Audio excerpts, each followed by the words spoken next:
स्वामी विवेकानंद ग्रंथावली कर्माचे रहस्य. श्रीकृष्ण म्हणतात, अर्जुना, बघ, एक क्षणभरही जरी मी कर्म करण्यापासून विरत होईन तर समस्त जगाचा नाश होईल, परंतु मला जगापासून कशाचाच लाभ करून घ्यावयाचा नाही. मीच जगताचा एकमेव प्रभू. कर्म आचरून मला काहीच मिळवायचे नाही, तरी मी कर्म का करतो? जगावर माझे प्रेम आहे म्हणून. ईश्वर प्रेम करतो म्हणूनच तो अनासक्त आहे. असे यथार्थ प्रेम आपल्यालाही अनासक्त करील. जिथे जिथे आसक्ती एकमेकांविषयीचे असले भयानक आकर्षण दिसेल, तिथे तिथे समजावे की ते फक्त शारीरिक आकर्षण आहे. कित्येक जडकणांविषयी इतर काही जडकणांचे भौतिक आकर्षण आहे, प्रेम नव्हे. जणू काय काहीतरी त्या दोन वस्तूंना एकसारखे जवळजवळ आणीत आहे आणि त्या परस्पर खूप जवळ न येऊ शकल्या की दुःख आलेच. परंतु जिथे खरेखुरे प्रेम वसत असते तिथे भौतिक आकर्षण नावालाही नसते. यथार्थ प्रेम शारीरिक आकर्षणावर लवमात्र अवलंबून नसते. खरे प्रेमी जीव एकमेकांपासून हजारो मैल दूर असेनात का, त्यायोगे त्यांच्या प्रेमाला कधीही ओहोटी लागणार नाही. त्यात कधीच बाध येणार नाही.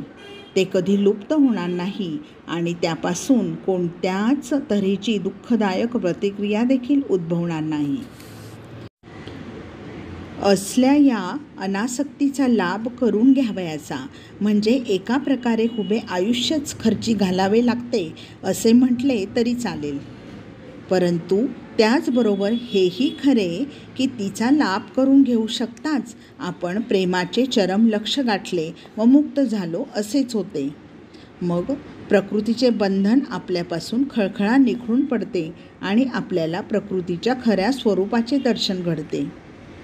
प्रकृती मग आपल्या पायात फिरून बेड्या ठोकू शकत नाही. आपण मग संपूर्ण स्वाधीनपणे वागू शकतो आणि कर्माच्या फलाफलाविषयी पूर्ण उदासीन होऊन जात असतो. मग फळ भले की बुरे झाले याची पर्वा कुणाला?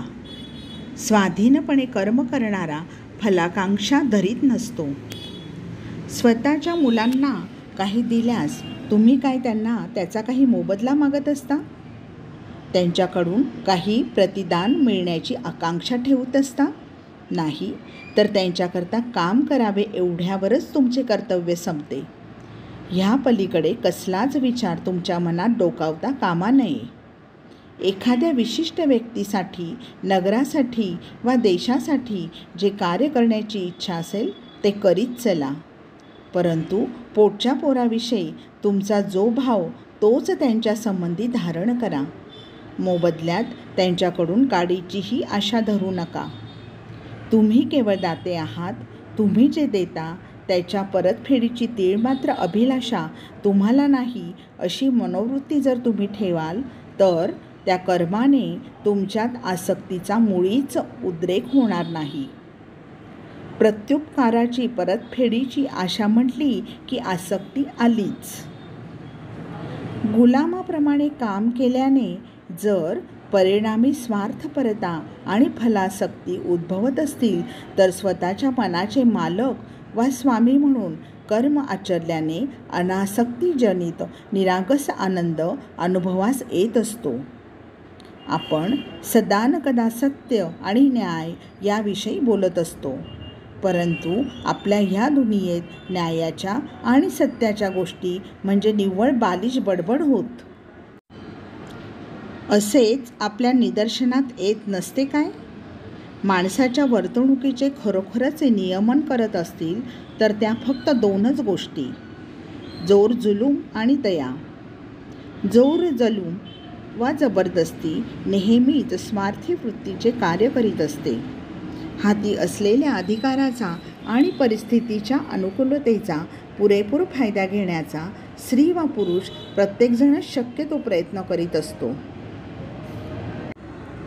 दया साक्षात स्वर्ग होय, साक्षात स्वर्गीय प्रवृत्ती होय.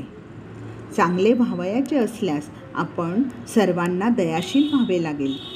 फार काय, पण सत्य आणि न्याय ही देखील दयेवरच अधिष्ठित असावयास हवीत. केलेल्या कार्याच्या फलाचे चिंतनच आमच्या आध्यात्मिक उन्नतीच्या मार्गातील धोंड होय. इतकेच नव्हे तर परिणामी त्यापासून तऱ्हेतऱ्हेचे कष्ट उत्पन्न होत असतात. केवळ जे कार्य समस्त मानवजातीसाठी व प्रेमाने प्रेरित होऊन स्वाधीनपणे केले जाते त्यातच कोणत्याही प्रकारच्या बंधनाला वाव मिळत नाही. दयेच्या आणि निस्वार्थपरतेच्या या आदर्शाला प्रत्यक्ष कृतीत आणण्याचा आणखी एक उपाय आहे, आणि तो म्हणजे सगुण ईश्वरावर आपला विश्वास असल्यास कर्माला ईश्वराची उपासना समजणे हा होय.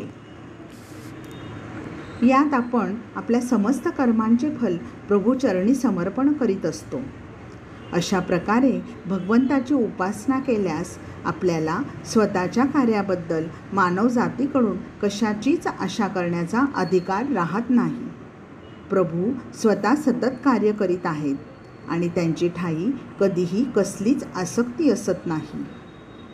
जल जसे पद्मपत्राला भिजवू शकत नाही, तद्वतच कर्मही फलासक्ती निर्माण करून निस्वार्थ व्यक्तीला बंधनाच्या खोड्यात अडकवू शकत नाही. अहंशून्य व अनासक्त व्यक्ती पापाने बरबटलेल्या गजबजत्या गावी अगदी घनदाट वस्तीत राहिली तरी तिला पाप स्पर्श करूच शकणार नाही. हा संपूर्ण स्वार्थत्याग भाव पुढील गोष्टीतून स्पष्टपणे व्यक्त होत आहे. कुरुक्षेत्रावरील घनघोर युद्धाचा वणवा शांत झाल्यानंतर 5ही पांडवांनी मिळून एक महायज्ञ केला.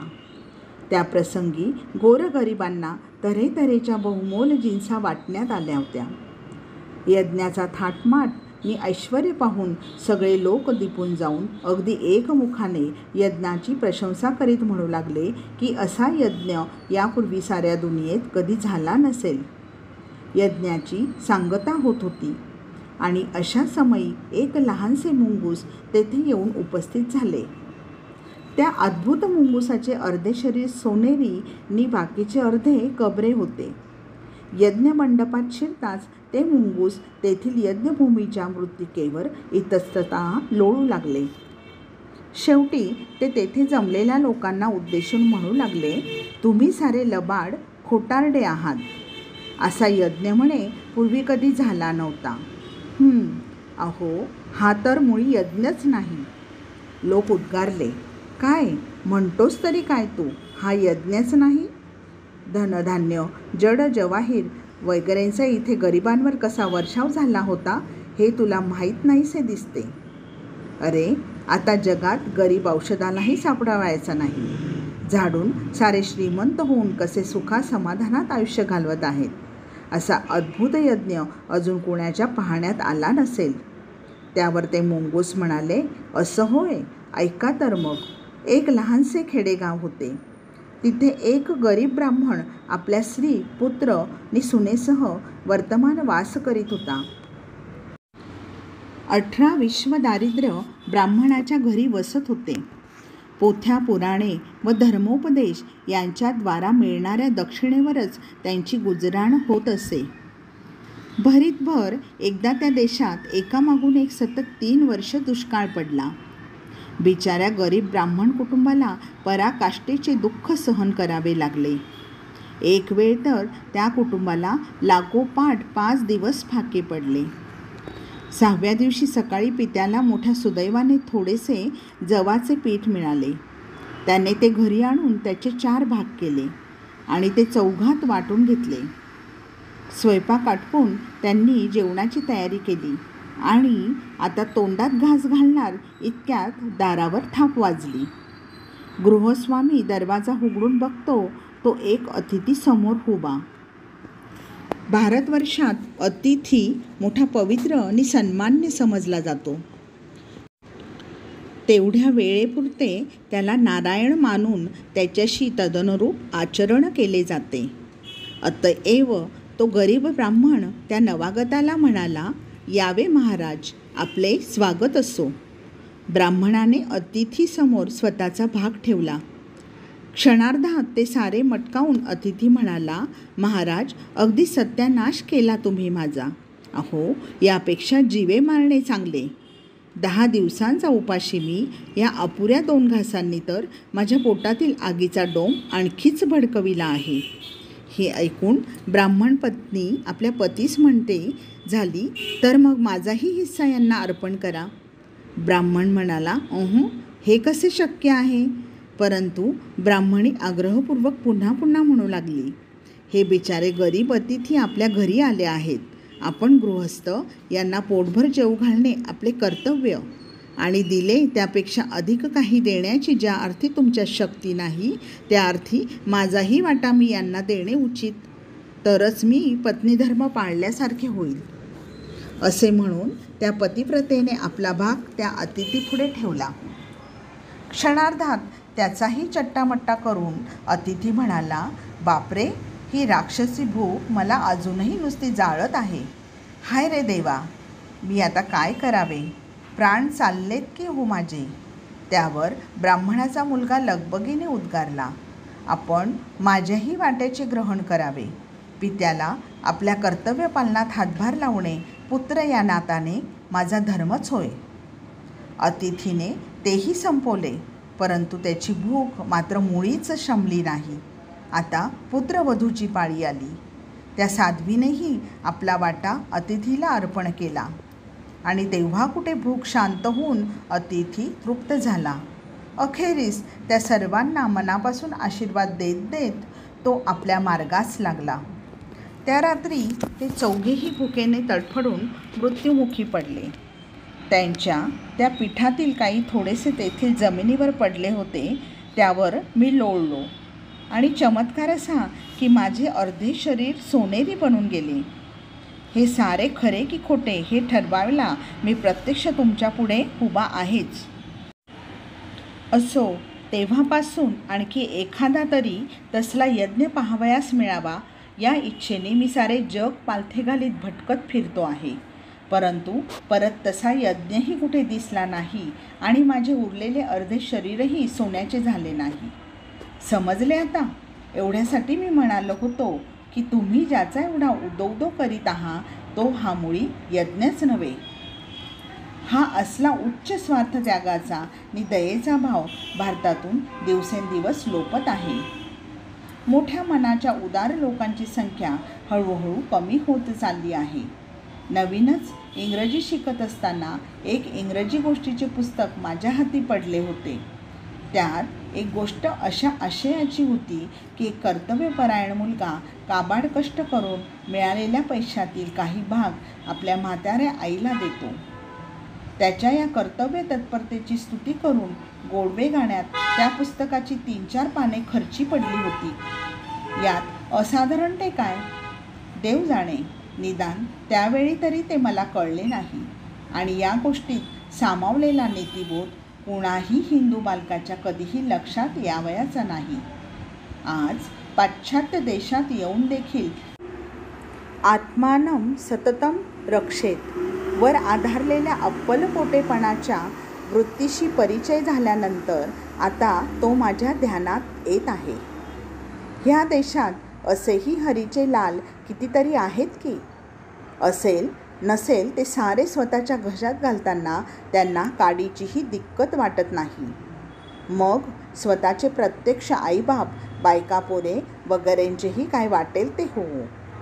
त्यांना देखील धाब्यावर बसवायला हे महात्मे मागेपुढे बघत नाहीत. गृहस्थाने कधीही नि कुठेही असे वागणे उचित नाही. त्याचा कदापि हा असला आदर्श असता कामा नये.